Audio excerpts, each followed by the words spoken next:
Thanks for stopping by the channel, guys.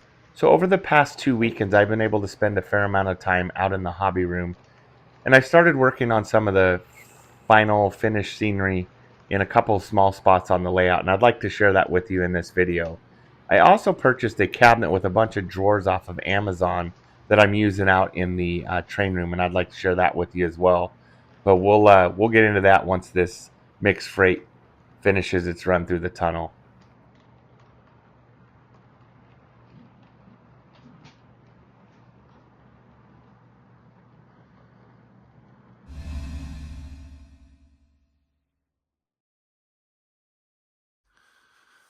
So over the past couple weekends, I've been able to spend a fair amount of time out in the hobby room, and I worked on finishing off some of the scenery.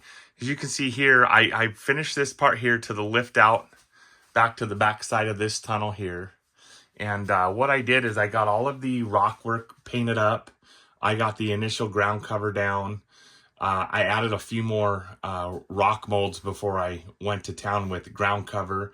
I added some static grass. I put the trees in. I did a little more touch-up painting here and there. I added these grass tufts here and there, a few rocks all over the place, and I really like the way that it's coming together.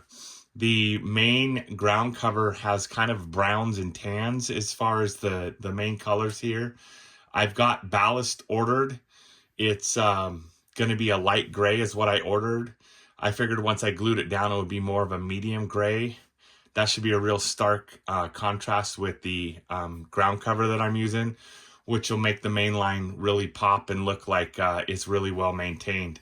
I'll show you the other spot where I've been working on the scenery.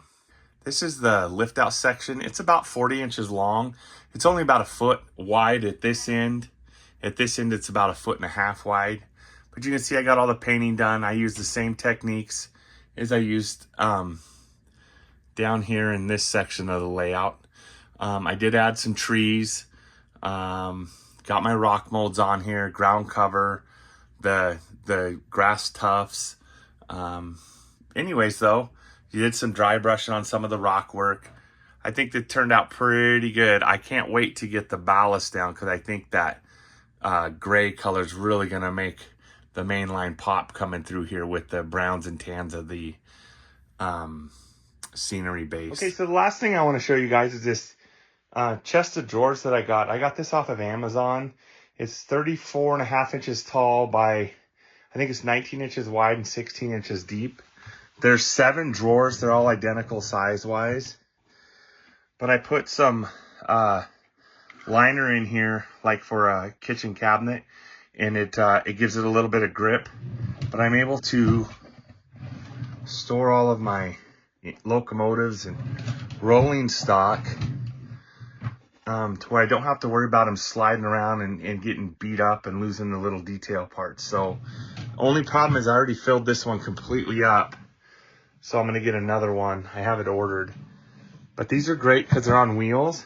And I was able just to move it over here and work on the scenery and use this as my kind of little workstation. So it was a welcome addition to the hobby room. So let's get back to it, and I'll show you a couple of videos of some trains running through that area where I got the scenery completed.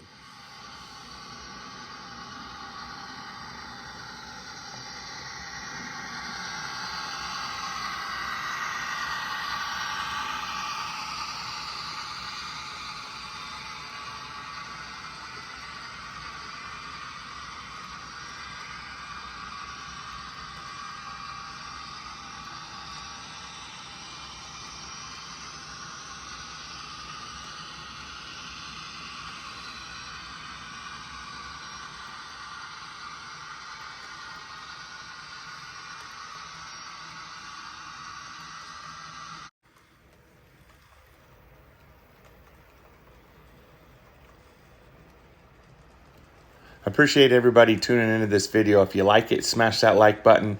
If you like this kind of content, subscribe to our channel. Thanks for watching, guys. I hope you all have a safe and enjoyable Memorial Day weekend. Happy railroading.